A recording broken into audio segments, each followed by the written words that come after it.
Cinslik, güldürürken düşündüren fıkralar. Eşekle karga uçakla yolculuk yaparken, karga hostesi çağırma düğmesine basar ve hostes gelir. Buyurun karga bey, ne arzu edersiniz? Diye sorar. Karga. Cinslik olsun diye, der. Aradan birkaç dakika geçer, gene düğmeye basar hostes gene gelir. Buyurun karga bey ne istemiştiniz? Diye sorar. Karga yine. Cinslik olsun diye, der. Bunu gören eşek butona basar ve hostes gelir.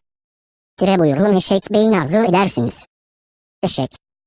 Hiç, cinslik olsun diye, der.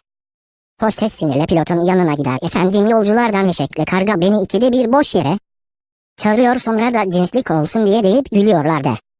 Pilot eşekle kargayı tuttuğu gibi uçaktan aşağı atar, ikisi aşağı düşerken karga eşeğe bağırır. Uçmasını bilmiyorsan cinslik yapma.